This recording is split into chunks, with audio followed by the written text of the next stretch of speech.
Hey, I'm Mr. Terry, high school history teacher. Welcome back to another History Teacher X video. Now, today's video couldn't have come at a more perfect time. If you've been watching my last few videos, I was checking out a video about worst mistakes in history. I'll link that down below, by the way. We were talking about World War II, and one of the things that I was talking about when I was talking about D-Day was this amazing story about the inflatable army.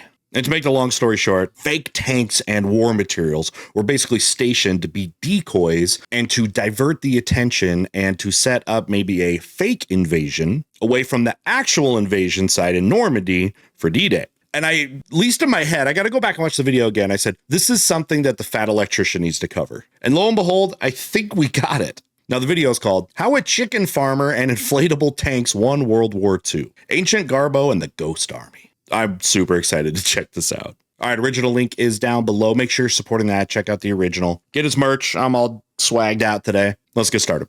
Oh yes, the Spanish chicken farmer that trolled the Germans so hard that at most he is responsible for the Allies winning World War II, and at the very least he is responsible for World War II ending years in advance and saving hundreds of thousands of lives in the process. I cannot stress to you enough, I am not exaggerating.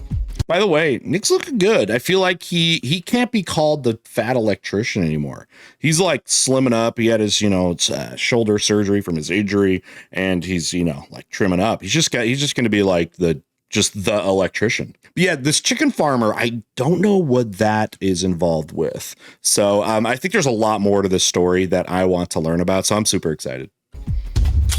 Today we're talking about Agent Garbo, aka Spanish chicken farmer, and a bunch of art majors with inflatable tanks, and how they became one of the most important, critical, deciding factors of all of World War II. They are quite literally the reason that D-Day worked. Okay, here's the deal. They don't teach us. Now that is, there's a lot of reasons why it worked, but yeah, and I'll look at his kind of argument, why it being such a big thing, but we do know that at least it worked. It was literally the diversion is something that was considered in school, and you're not going to pick it up by watching Saving Private Ryan. Hold on. Reason that D-Day worked. Okay, here's the deal. They don't teach you this in school, and you're not going to pick it up by watching Saving Private Ryan. But D-Day, the storming of the beach at Normandy, strategically speaking, on paper, was a horrible plan. Like literally the worst plan available. Okay, when you're trying to move in hundreds of thousands of troops, tanks, trucks, equipment, artillery, you want the biggest beach available. Normandy, not the biggest beach available. More importantly, you want a harbor. You want somewhere for all your ships to be able to drop off all the troops and supplies. Guess what Normandy doesn't have? A harbor. And yeah, it's just those beaches. Now you're saying it's like a terrible idea. One thing I do talk about in my classes is that it was very uncertain that it would be successful. It was a major gamble, and confidence levels were not super high necessarily. I mean, everyone involved is going to go in and do the best they can, but they could absolutely envision a failed scenario with this. One of the things I refer to is, and I'll show in my classes too, is General Eisenhower's letter about that. And he was somebody, it seemed, that knows that this could maybe not work.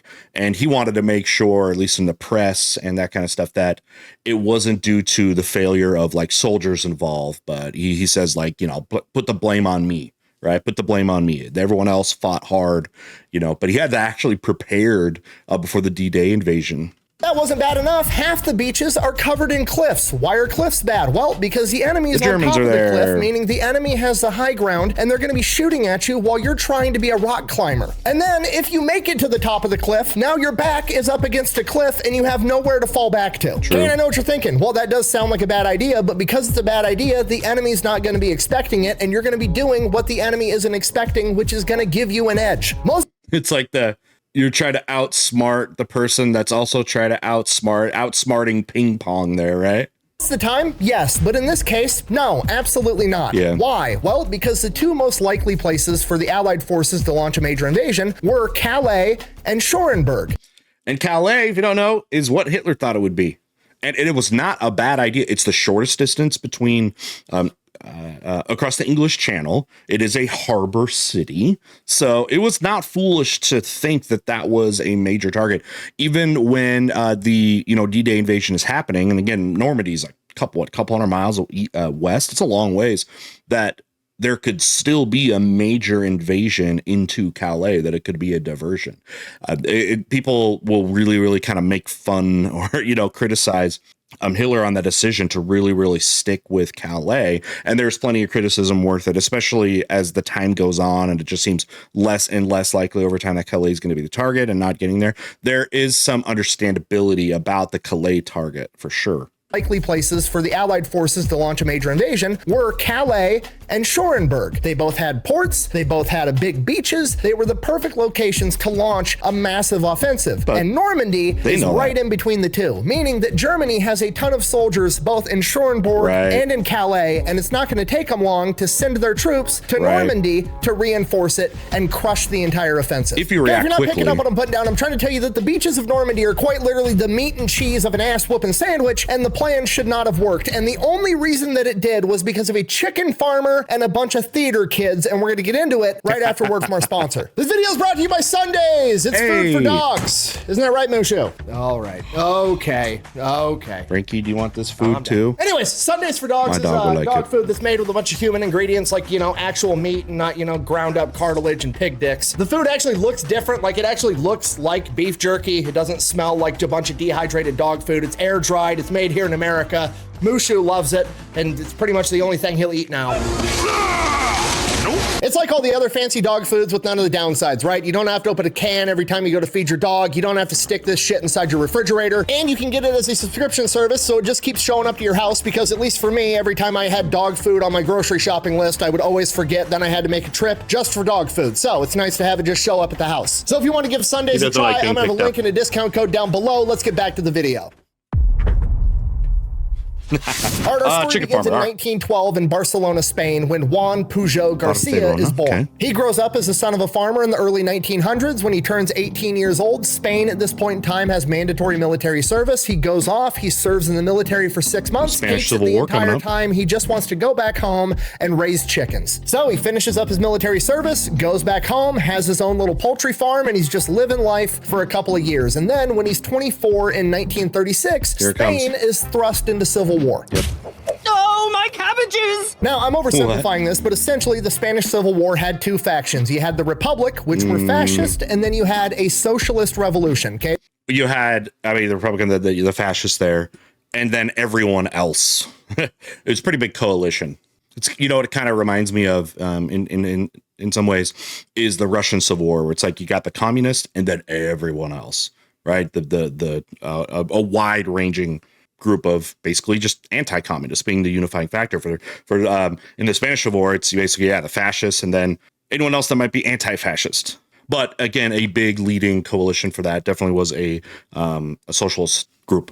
Two factions. You had the Republic, which were fascist, and then you had a socialist revolution. Okay, so you've got extreme left-wing ideology and you've got extreme right-wing ideology, both of which are renowned for not getting along with one another. And Juan doesn't care. Again, he hated being in the military. He doesn't want to be involved. He literally just wants to be left alone to raise his chickens and live life. But that's not really how civil wars work. So what ends up happening is the socialists determined that his mother and his sister are not sympathetic to the socialist revolution, and they throw them in prison. Shortly after that, Juan is conscripted to fight in the socialist military, the same people that just arrested his mother and sister, so obviously not a big fan. He refuses to do it. Believe it or not, jail right away. From here, he's in jail for a little while, then he ends up getting broken out of jail by a bunch of counter-revolutionaries that help give him a fake ID that says he's old enough to not have to get drafted. From here, Juan is like, perfect, okay, great, I'm gonna go back home, I'm gonna raise my chickens, I'm gonna mind my own business, I'm just gonna live my life the way I want to. He goes back home to his farm, finds out that the socialist revolution has seized his farm for the war effort and basically tell him to fuck off. It's their farm now. You can't have it back.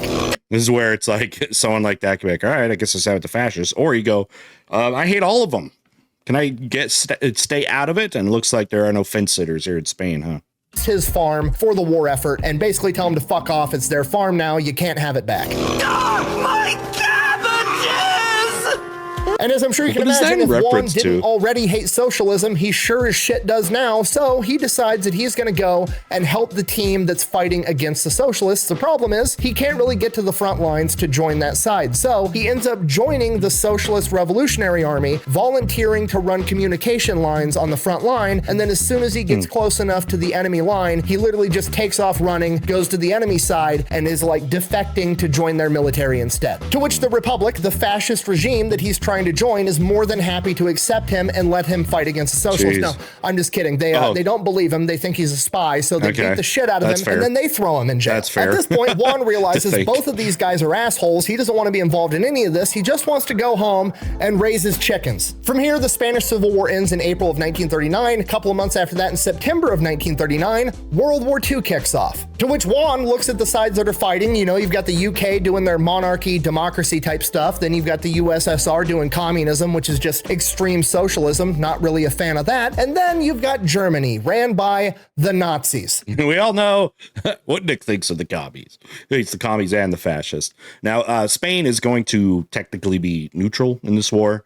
Franco and the fascists, they're going to win out the Spanish Civil War there, who, by the way, got help from the other, European fascists like Mustache Man and Spaghetti Man and that sort of thing. But yeah, that's something to think about. So, being in Spain and being like, hey, looking at World War II, again, when your country is actually not going to be in it. Which quite literally stands for the National Socialist German Workers' Party. Don't like that. Okay, nationalist, not necessarily synonymous with fascism, but it is one of the cornerstones, followed by the word socialism and German Workers' Party. Okay, it's literally everything he hates wrapped up in one big ball of white supremacy. So Juan decides... Yeah, we could go on the long thing about the politics of the National Socialist, it was the National German Workers' Party. And then eventually, the Nazi Party, National Socialists. And you can get into the whole thing about the tenets of the beliefs. I would encourage you to look into what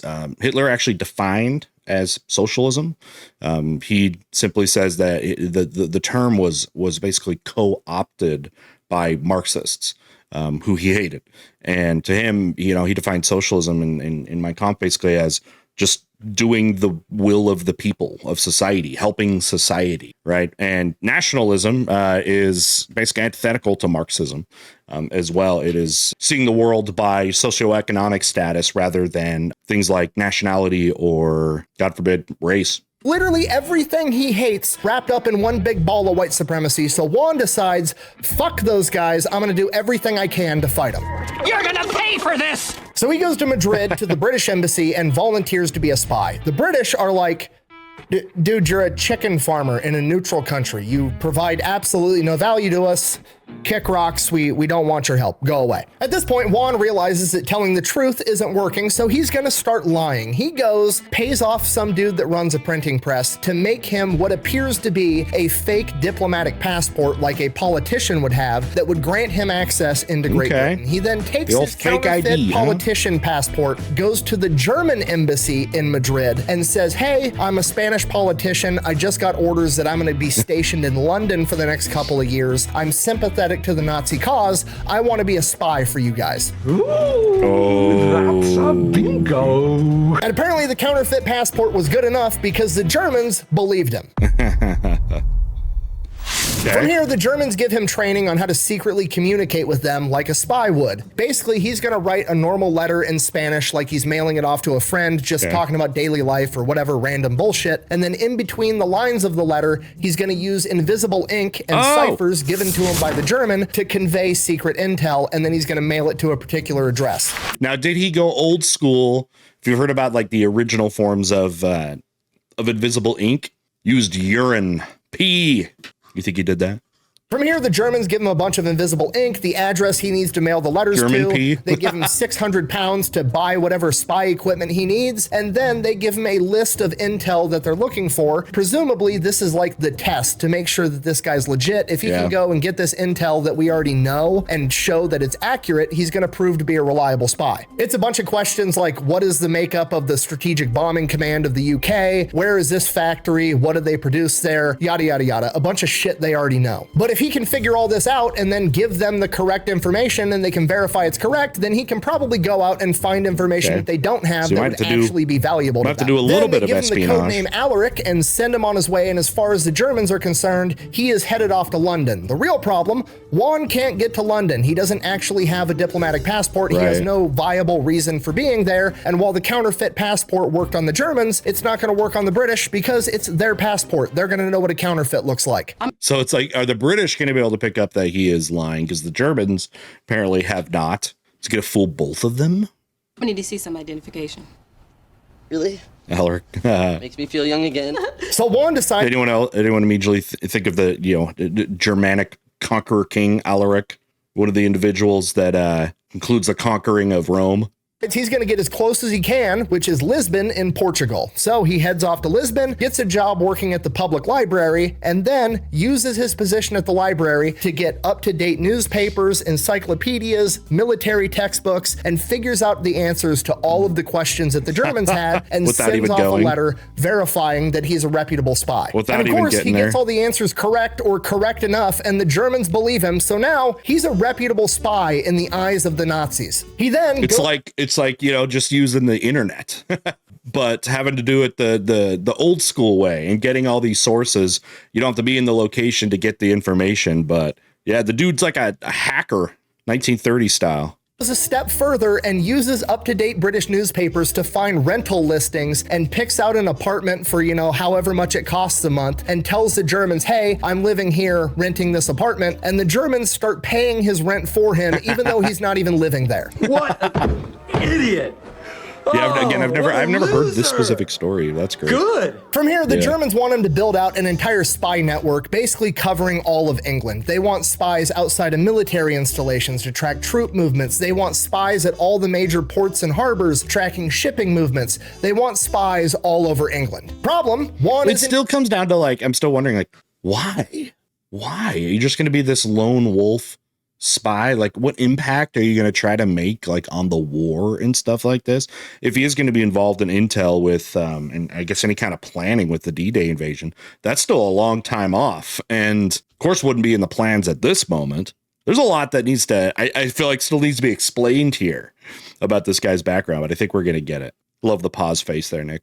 Harbors tracking shipping movements. They want spies all over England. Problem, Juan isn't even in England. He's still in Portugal working at a library, so he just starts making shit up. He starts writing the Germans, coming up with all these elaborate lies of all the new agents that he's acquired that are completely fictional. He's like, yeah, I've got, Agent Garbo who lives in Liverpool. He's of Portuguese descent, and he's going to keep an eye on the harbor for us. I've got Agent Carvel, and he's of German descent. He lives in Wales. He's going to be tracking shipping movements over there, and he just does it and keeps building out this massive fake spy network that doesn't even exist. And then he convinces the Germans all of his spies need to get paid, so he's getting the wages of all of the spies in his network that don't even exist. Plus he's getting rent, zero, free money. Zilch. By the time I pay all my scientists and my research department lab coats, it's a wash. So it seems like that part isn't even necessary to because that probably doesn't help your keep your cover. It's just hey, I'll take some money from you guys. From here, as far as the Germans are concerned, he's basically worked himself into mid-level management of this spy network, and he's not actually doing any spying himself. He's just managing the 20 other spies and relaying all the intel. Now, Juan realizes this as well, and he realizes the beauty of it because now he can just start telling the Germans ridiculous shit that he pulls out of his ass, and if he gets called out on it, he can just blame it on the spy below him that doesn't actually exist, right? If he comes up with some crazy story to get the Germans to do something stupid, it's not fallen back on Agent Alaric, it's fallen back on Agent Garbo or whoever gave him the faulty intel, and then they can fire that guy and he gets to keep his job. From here, he just starts lying. He just feeds the Germans lines of bullshit that's completely made up out of his own head while he's sitting at a public library in Portugal. For example, he's just okay, what would the British maybe be up to that would interest the Germans? Aircraft carriers are a big deal in World War II. Yeah, the British are designing some super massive mega aircraft carrier, and they're testing it on, let me check my encyclopedia at the library, the biggest lake in Britain, Lake Windermere. Yeah, they're testing the new super carrier on Lake Windermere. Sends that off to the Germans. Just complete made up bullshit. Was that even a thing that they did with any of theirs? can imagine testing an aircraft carrier on a lake. Would you assemble it there and then deassemble? I don't know. You'd think with the bigger the, projects that they're supposed to be spying on, the more that they would want like some independent confirmation, or is that guy this trustworthy? He's never even met him. Like not really. So if the Germans buy everything he's saying, especially these big extravagant things, they're just extra stupid. And it's working. So he's like, you know what? Fuck it. I'm going to throw a Hail Mary. I'm going to start actually being disruptive to the Germans. I'm going to start physically impacting the outcome of this war. He tells the Germans that his spy up in Liverpool spotted a massive British naval convoy, and they're setting off. They're going to sail along the coastline, go through Gibraltar, and resupply all the Allied troops in Malta, and it's going to be a big deal. So the Germans are freaking out. They're like, holy shit, we're going to go take out this massive convoy with our warships and our submarines, and it's going to be a huge win for the Nazis. Hooray. Obviously, the convoy doesn't actually exist, but the Germans send out a massive naval detachment to go look for it for like weeks, and they never find shit. Now he's having a real effect on the outcome of World War II. But here's the thing there where I would assume that the Germans would be pissed and be like, well, what the heck happened? You gave us this intel. Okay, we can't trust you anymore. That's what I would assume would be next. For like weeks, and they never find shit. Now he's having a real effect on the outcome of World War II. He's having thousands of German naval personnel on warships go out, wasting their time, burning through fuel, using up their assets. That naval detachment could be out there attacking somebody else, and he's just wasting their time. He's having a real tangible effect on the outcome of World War II. And while this is going on, unbeknownst to him, British intelligence, MI6, has developed the Ultra Machine, which is like a predecessor to the computer. It's a gigantic calculator, and they're using it to break encrypted Nazi radio traffic. And when a massive naval detachment goes out on a convoy, there's going to be some radio traffic about it. And they're intercepting all this radio traffic where the Germans are looking for a massive British supply convoy to go take it out. And the British are like, what the fuck are they talking about? There's no convoy. Why do they think that we have a massive convoy going on? So they think that the Germans have a spy out there somewhere and launch a massive manhunt looking for this German spy. And obviously they're looking for him in London around Liverpool because that's where he would be to have that intel or that mistaken intel or to get that false impression. And they never find him because he's in Lisbon, in Portugal, at a public library, fucking with the Nazis. Arthur. Got a library card. That's right. See, I'm still wondering though if this is gonna like hurt his reputation. Then that's a big deal to to I guess persuade them to go hunt this down. And it would have obviously been a lot more effective if that like redirected the the Kriegsmarine somewhere else while like the British or the other allies go somewhere else. You know what I mean? Like doing something like this, okay, then you go to Malta instead of, say, northern France, for D-Day. So it looks like we're getting there because we got some other information. All right, Garbo. A couple of months go by. It's like mid-1942. He's been messing with the Germans for about a year now. So he decides that he's going to go to the British embassy in Lisbon and tell them like, hey, here's all this intel. The Germans trust me. I want to be a double agent spy for you guys. The British, super skeptical, start vetting the guy, and they see that he was the one responsible for the convoy fiasco. And they're like, holy shit, we found the guy. He's not in the UK. High five. He's over in Lisbon. Oh, fuck. So there's got to be like a lamer version of the high five that like the British do. Pinkies or something. He immediately gets hired. They give him the code name Garbo, referring to a famous actress at the time that was renowned as the best actress in the world, but they think he's the best actor in the world because he's leading the Germans on this wild goose chase. So they move him over to Britain, and he is working out of MI6 headquarters. From here, because now he has real British intel. Basically, they're like CIA, if you didn't know what MI6 is.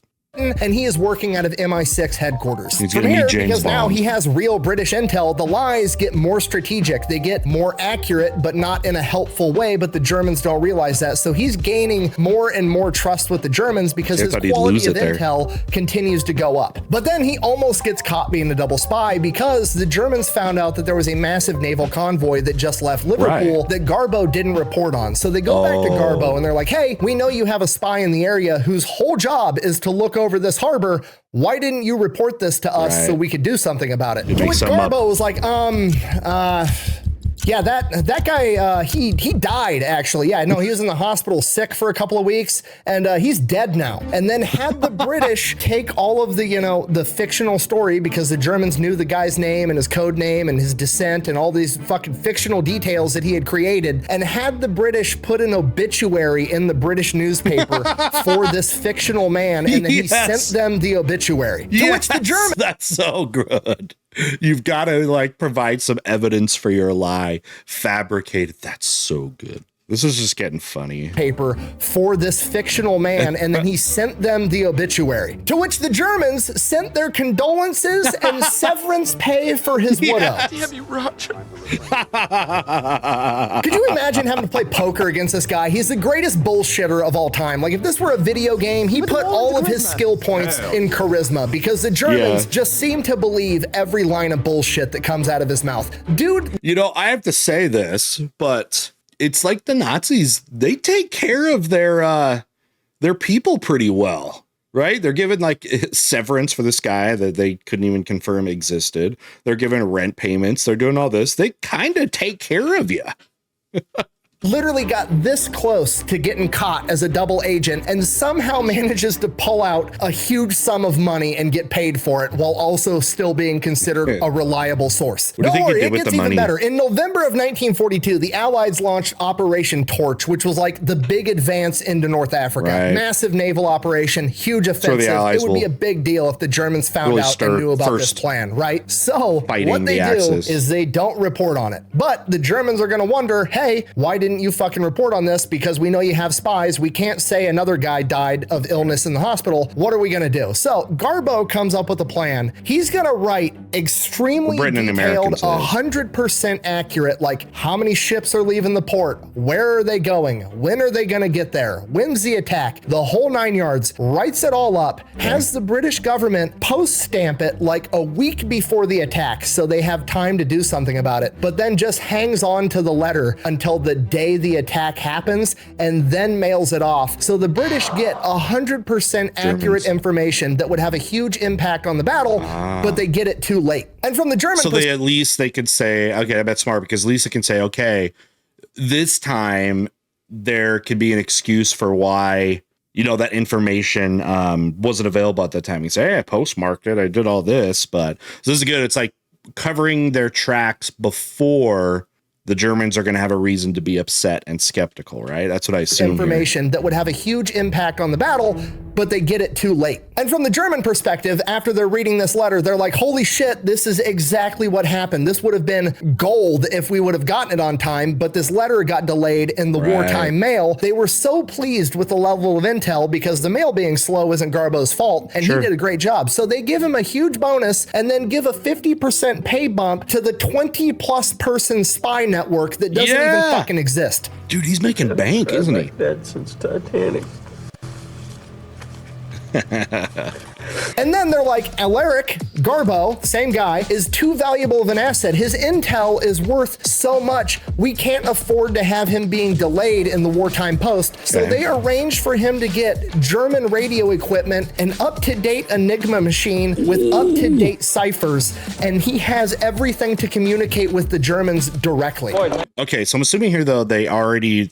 Well, yeah, the British would have already had Enigma machine. They get it. There's a story actually in that video I was talking about at the beginning, where they're going from like basically a sub, and they decoded that, right? Bletchley Park, but yeah, they've kind of broken that. But now he's got his own. That's actually pretty amazing. By the way, are there any of those around still, like Enigma machines?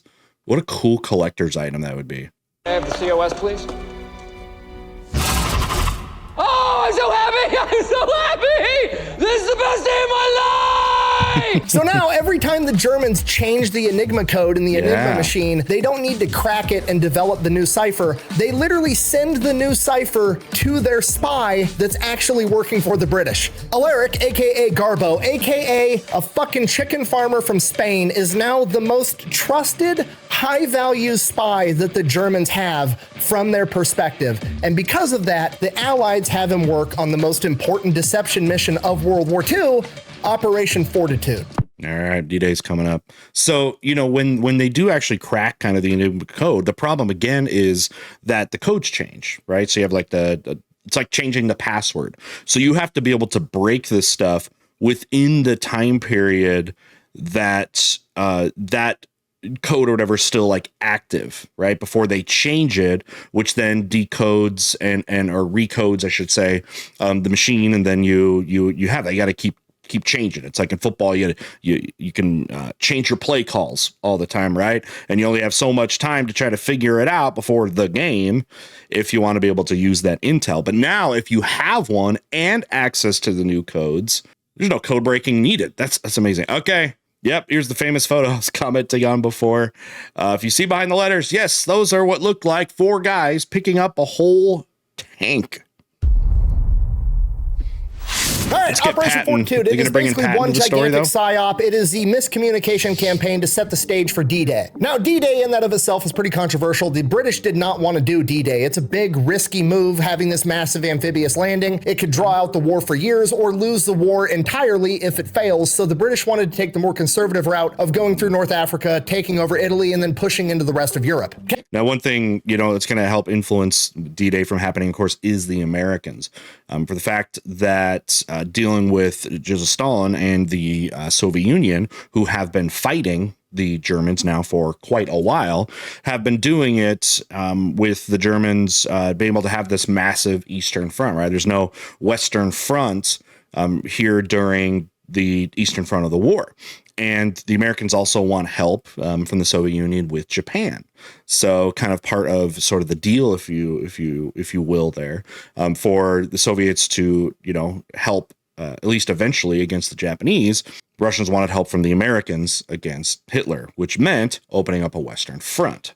So you can see we're a little bit maybe nudging into that direction of trying to do, however implausible potentially it was, a D-Day invasion, right? Which is going to require, again, the largest, probably most complicated amphibious invasion in history. Hey, nothing wrong with that. That's a good plan. However, it's going to make the war last longer, and the longer war lasts, the more resources you have to use, the more people are going to die. And most importantly, America's got to wrap this shit up because we've got another war scheduled with Korea in like 7 years. So we got to get this ball rolling. Okay, on top of that, the Soviets are getting... Well, they didn't know that yet, but that is true in the 50s, early 50s. That's going to be coming down. I thought he was going to say, well, we got another war with Japan, which is true.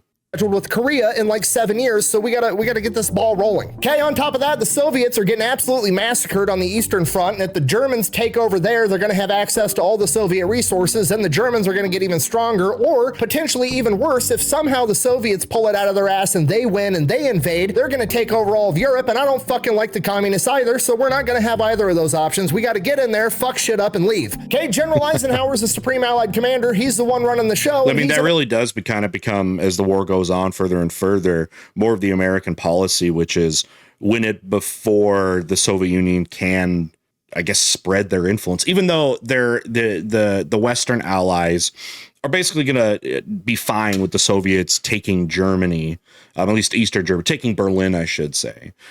They're still going to hold on to the deals, you know, you're going to get at the war conferences about already determining what's going to happen, you know, with Germany there. But as the suspicion, especially towards a future, you know, world, I guess, of the Soviet Union, that is going to be, an influence to try to get this done. It should be remarked here that was also an influencing factor for the use of the atomic bombs, is to end that war as quickly as possible before the Soviet influence can also spread.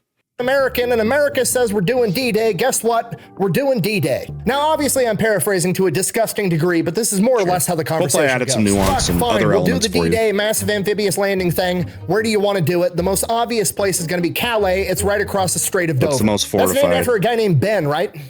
What? Nothing. Sorry. Please continue. Okay. The upside of Calais is it's got a harbor. We can land a bunch of troops there. It'd be a good access point. The problem is the Germans have fortified the ever-living fuck out of it and have a ton of soldiers there because it's the most obvious place that we're going to invade.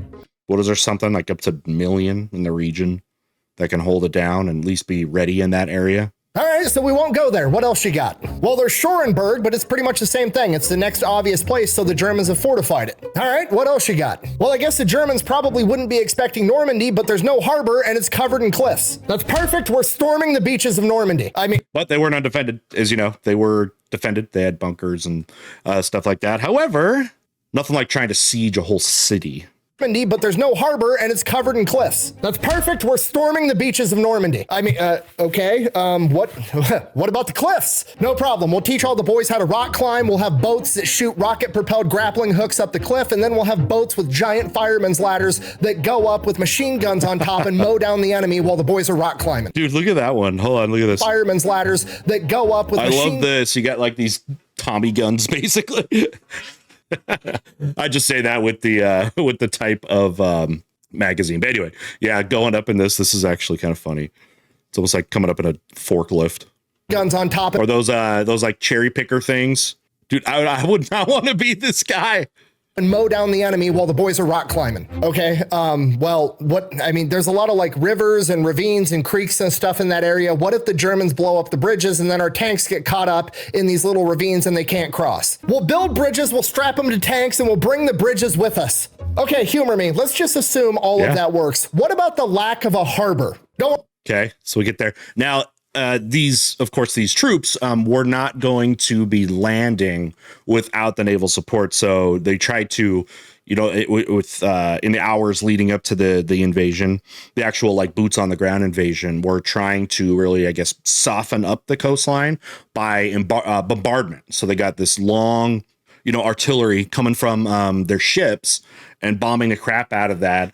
There are also paratroopers that went in behind enemy lines too to also help there. So there was some more support. You can give them the ladders and stuff, but they're hoping that things can be softened up. But there was still a ton of resistance there on the cliffs there. Sorry about that. We'll make one back home in America and bring it with us. I'm sorry. I think you misheard what I said. I said harbor, like the terrain feature. Yeah, yes. Motherfucker, did I stutter? We'll build one and bring it with us. Yep. I'm sorry, just so we're on the same page. You're going to build a terrain feature in America and bring it with you to the invasion. Yes, it's not that complicated. We're going to call it Mulberry Harbor. It's going to work great. Okay, if you think that's impressive, we're building a portable star to give to Japan later. Just trust me, we're going to figure it out. So the challenge, if you're talking about like what a harbor is, if you don't know, basically it's deep water going up to the shoreline that is deep enough to be able to bring your boats right up to the, to the edge of the land, right? Beaches have long slopes, right? So your ship's going to bottom out before, you actually get to where the shore actually is. So what they're going to do there is basically, it seems more like building longer like boardwalks, to extend out to eventually a depth where they can get those ships. If you think that's impressive, we're building a portable star to give to Japan later. Just trust me, we're going to figure it out. Okay, I guess. What do you need from us? Well, you and the boys over at MI6 got the best spy network in the world. I need you to convince the Germans that we are, in fact, going to attack exactly where they think we're going to attack over in Calais, take a bunch of pressure off of Normandy so we have time to get in there and invade. Okay, we could fake radio traffic and give them false intel, but they're going to have aerial reconnaissance in the area, and they're going to see that we're not building up a massive army to invade, and they're going to know that we're lying. Okay. And those are still things that they were doing. They were trying to basically mess with radars. Yeah. And there was a lot of deception out there. Okay, so we'll put a massive army there. Yeah, problem. We only have one massive army. So if we put it right across the Strait of Dover from Ben Dover. I get your joke now. Yeah, anyways, if we put the massive army right across the Strait of Calais, how on earth are we going to put the massive army where we need it over in Normandy to actually invade? We're going to fake it, obviously. Okay, here's the deal. I've got like 1,100 artsy-fartsy theater kid art majors that I don't really know what to do with. We're going to put them in charge of this, and they're going to build a fake ghost army that's going to imitate a massive invasion force. So I need you guys to start building fake wooden planes and fake wooden landing ships. I'm going to call the people that make the Macy's Day Parade floats, and I'm going to have them make us like 1,000 inflatable tanks, a bunch of inflatable trucks, and a bunch of inflatable artillery pieces, and we'll start staging up for a massive invasion. Okay, I want to roll back because I can never get sick of just the little footage that they do have. Any documentary or whatever I watch about this, just watching the little tank just kind of start floating by, or again, some one dude is flipping over a whole Jeep. I just love that stuff. Now, what I had also heard about the story, they were talking about, the people that make the blimps and stuff. I had heard also that like prop companies actually like build props for movies, like Hollywood prop people were also involved in that. If I'm wrong on that, let me know. But that was something I have heard before, but hadn't heard him say that yet as far as who's manufacturing. Macy's Day Parade floats, and I'm going to have them make us like 1,000 inflatable tanks, a bunch of inflatable trucks, and a bunch of inflatable artillery pieces, and we'll start staging up for a massive invasion. We just appreciate one more time as we watch this, how good it looks. Like how good those look. It really is impressive. You know, and when you're talking about the reconnaissance that's going to come from cameras and things from, you know, the early 1940s, that's going to make it even more realistic looking. It's not these crazy, you know, high def cameras, but it absolutely, I mean, looks realistic. Parade Let's watch one more time. I mean, look at the detail. 1,000 inflatable tanks. Now, if you look super close, you can see like the actual tracks on it are basically like painted on, but like the texturing looks pretty good. That kind of thing. The top looks fantastic. Even if it's got like the wires sticking out. A bunch of inflatable trucks and a bunch of inflatable artillery pieces, and we'll start staging up. Suggestive there from what was happening, but for a massive invasion. And that's pretty much what happened. America sets about creating a ghost army that's ran by 1,100 art majors known as the 23rd Headquarters Special Troops, and they are sent over right across the Strait of Dover to set up this massive fake army. They start setting everything up and staging it so aerial reconnaissance sees it, and while that's going on, Garbo and the rest of the MI6 spy network is sending fake intel to the German high command being like, hey, we just had 15,000 new troops come in. We just had a bunch of tanks come in. They're setting up. They're going to invade Calais. Yep. They brought in more troops. Oh, now there's even more. They've got 150,000 men ready to invade Calais. And then somebody got a really good idea to sell this to the Germans. You see, a couple of months prior in 1943, Patton got in a ton of trouble and got basically yanked out of World War II because he was in an aid station and there was a couple of soldiers with shell shock, basically severe crippling PTSD. And hard-ass General Patton was under the impression that these guys were faking it so they didn't have to go off and fight in the war, so he decided to beat a couple of them up. It really pissed off the American people. Eisenhower was furious, so he ends up getting yanked out of World War II. But the Germans never actually believed that America was going to pull their best fighting general out of World War II because he roughed up a couple of privates. So they've been thinking the entire time that Patton is off somewhere on some covert mission building up an invasion force getting ready to attack. Everyone understood Hitler was one of those. Because he's like, he understands, okay, yeah, these guys are enemies, but like respects, I guess you would say, like who the good generals are. And Patton's been kicking butt, right? They very much know him. So it's like, why would you do that? Especially probably when our army, we're literally, you know, shooting our own people that don't go into battle or try to retreat. And who knows how many German soldiers got smacked up. And Patton just gets in trouble for, you know, smacking a few of them. So they bring Patton in as bait. They start calling this massive fake army FUSAG or First Army Group, and they've got Patton parading around getting his picture taken. He's in newspapers. The Germans are obviously monitoring that. Then they've got Garbo, their most trusted spy, relaying the info that Patton's here. He's the one leading this massive army, and the Germans buy it, hook, line, and sinker. This is just too easy. So the Germans are like, if America... And I'll be honest, like I said earlier, I don't blame them. From all the intel that was out there, from the reconnaissance and just the geographic concerns, it still makes sense. America's sending their best general to attack Calais. We're going to send our best general. They send Erwin Rommel up there with like 150 to 200,000 soldiers. 19 infantry divisions and 2 armored divisions are all now in Calais waiting for Patton to come. This is it. This is going to be the epic showdown between General Patton and Erwin Rommel, the 2 most well-known generals of World War II. Except it's not, because it's all bullshit. I think that would be like a major 1v1 famous, to the most famous generals in modern history. Okay, in the days leading up to D-Day, Garbo and MI6 really set the stage. They tell them like the day before D-Day that a bunch of more troops just showed up, and it's gonna be 2 weeks at the earliest that America's gonna launch this attack. So if there's anything that happens before then, it's obviously gonna be a diversion to try to get you to take some of your troops out of Calais to soften up the target for Patton.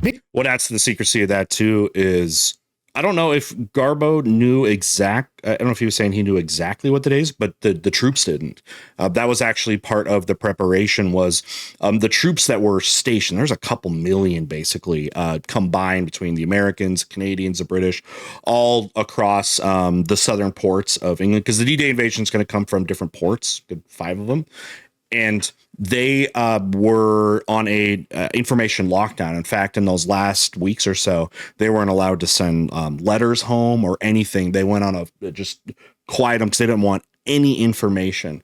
And they were not basically going to tell them until pretty much the day of what day it was. So this was a very privileged piece of information to know actually when the invasion is. So if, Garbo has that information, that's pretty privileged, but also they've shown that how useful that could be. And, maybe the Germans will know even before the Allied soldiers know.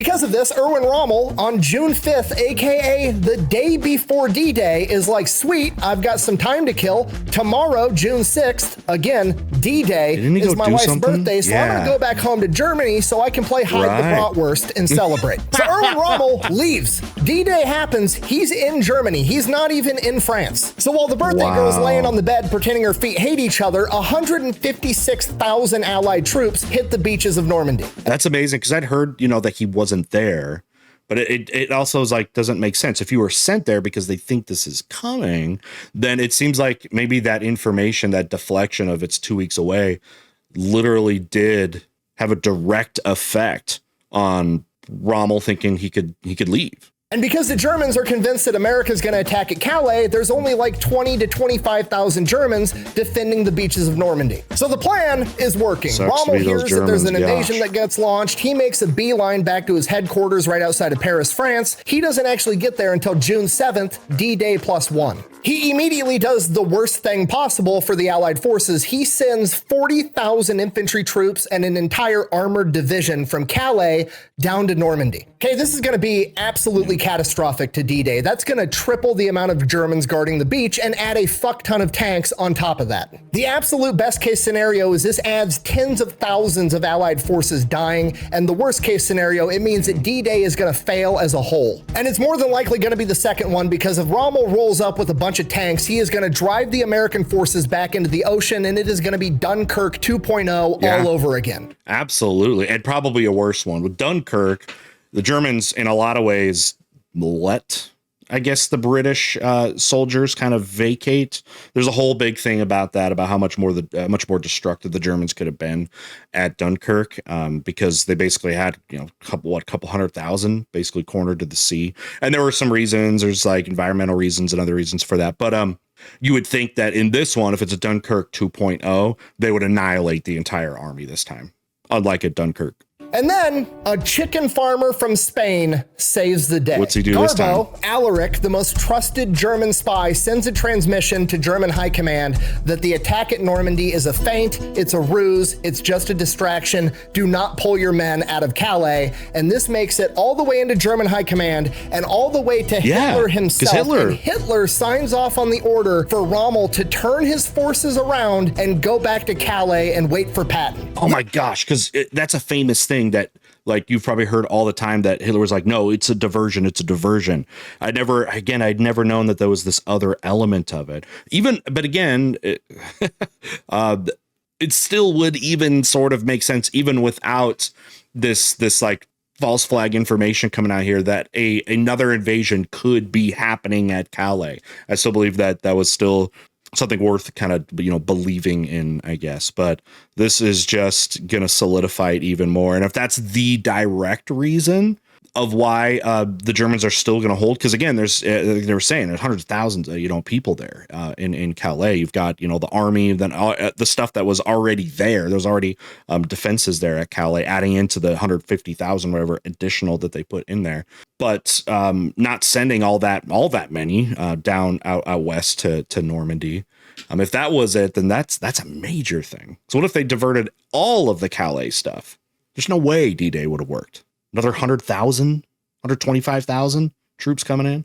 Literally literally creating the timeline we live in today where D-Day was a success. And the cherry on top, Hitler then signs off on an order to award Garbo, Alaric, the Iron Cross, which is literally the Nazi equivalent of the Medal of Honor. Oh, I had no idea. We actually got a lot of those.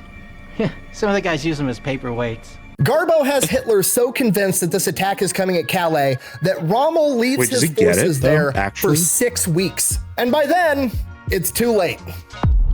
Right. Within about the first month, if I understand right, I think 1 million troops within about a month, maybe 2 months, there got successfully landed and held the position there, which is, again, incredible. Okay, these art majors, I haven't heard of them. What's their deal?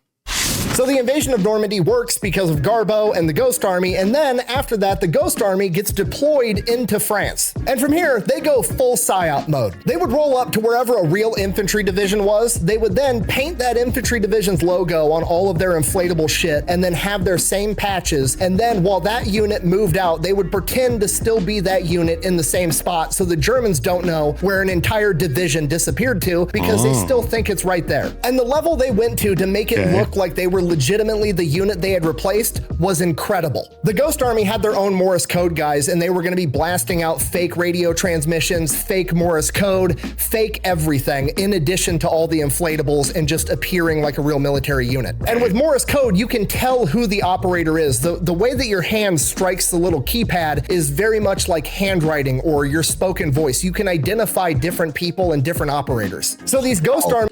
I had no idea about that. I didn't think you could discern at all who it was. Isn't Morse code all about pretty much having a uniform way of communicating with the impulses and the time between the dashes? That's insane. I'd never known that. That's cool. Or your spoken voice. You can identify different people and different operators. So these Ghost Army Morse code operators would go and sit with the real infantry division's Morse code operators and learn their exact handwriting, so to speak, so that they could mimic it perfectly. They had trucks with gigantic loudspeakers that would blast noises of tanks moving, trucks moving, NCOs yelling at soldiers to put that cigarette out. All kinds. See, I hope it's actually just a dude on a microphone that's just like kinds of shit to make it look like a real military unit was there. They took a bunch of theater majors, actors, and they would send them out into the nearby towns with the patches of whatever unit they were imitating, and they would go into bars and get drunk and have conversations dropping fake intel about where they're going next and what they're doing next so that German spies would hear about it and relay false information. Okay.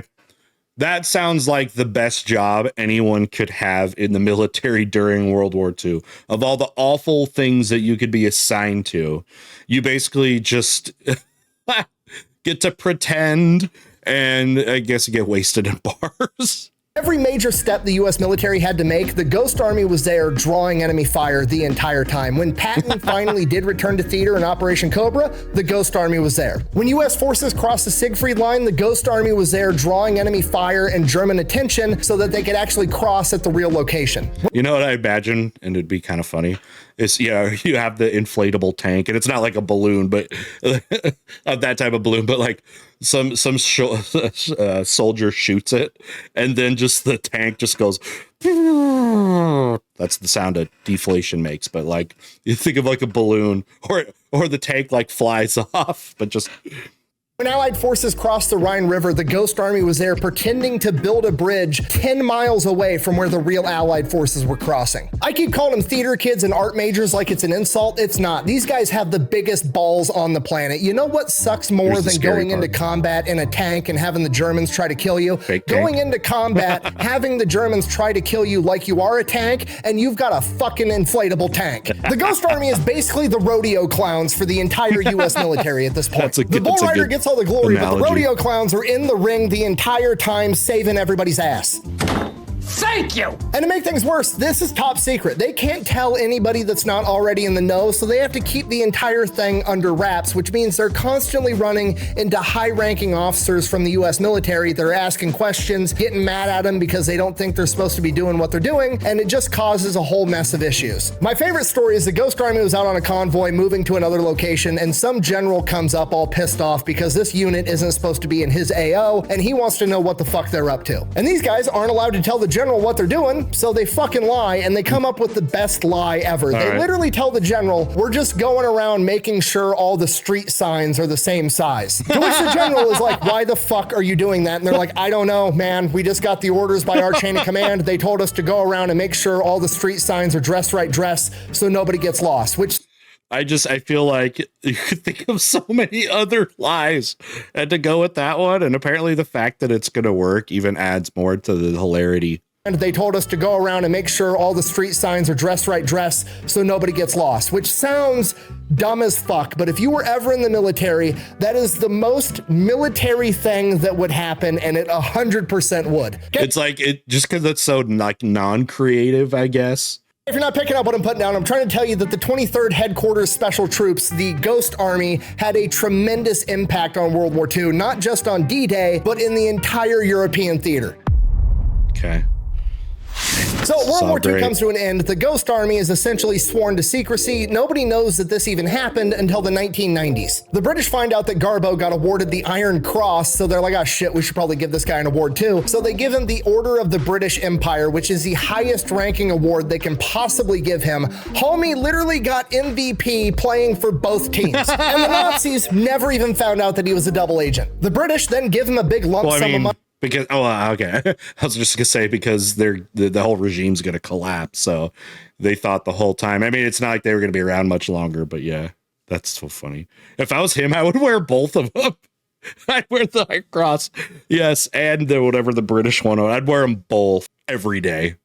And the Nazis never even found out that he was a double agent. The British then give him a big lump sum of money as a thank you, and then he's kind of worried that Nazi sympathizers are going to track him down and kill him if they find out that he was a double agent that quite literally preemptively ended World War II, if not is responsible for winning the entire thing. So in 1949, he fakes his own death and disappears. From here, everybody thinks he's dead for decades. And then 25 years later, a historian hears that he might be alive somewhere in South America and ends up tracking him down, and he's a teacher that owns a bookstore in Venezuela. So the Brit— I was gonna say I was about to say how ironic that was because so many Nazis and collaborators after the war, left Europe so they wouldn't get hunted down and went to South America.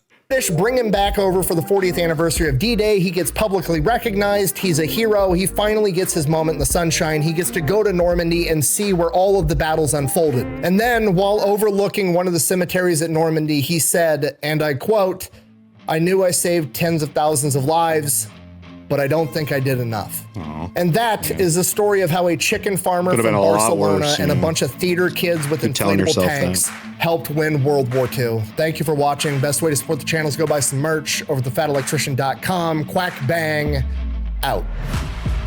Final thoughts. You know what I think I'm most excited about from watching this was I get to add more details to one of the favorite stories that I get to tell my students about the inflatable army thing. That's one of those things that it just like everyone loves to hear about it. And to add more of that, now I can add the story of the spy. And then also, and I had no idea about like some of the people that were assigned like to the army to also help its like deceptiveness. Like literally it was a fake army, not just with stuff, but also with fake soldiers. And I'm so excited to bring that into my classroom and just to get the reaction, because even without all those extra details, it's always one of the things that kids get a big chuckle and are very humorous about. So I am so excited to do that. All right, guys. Great story. Tell me what you think about it. Let's see y'all next time. Bye.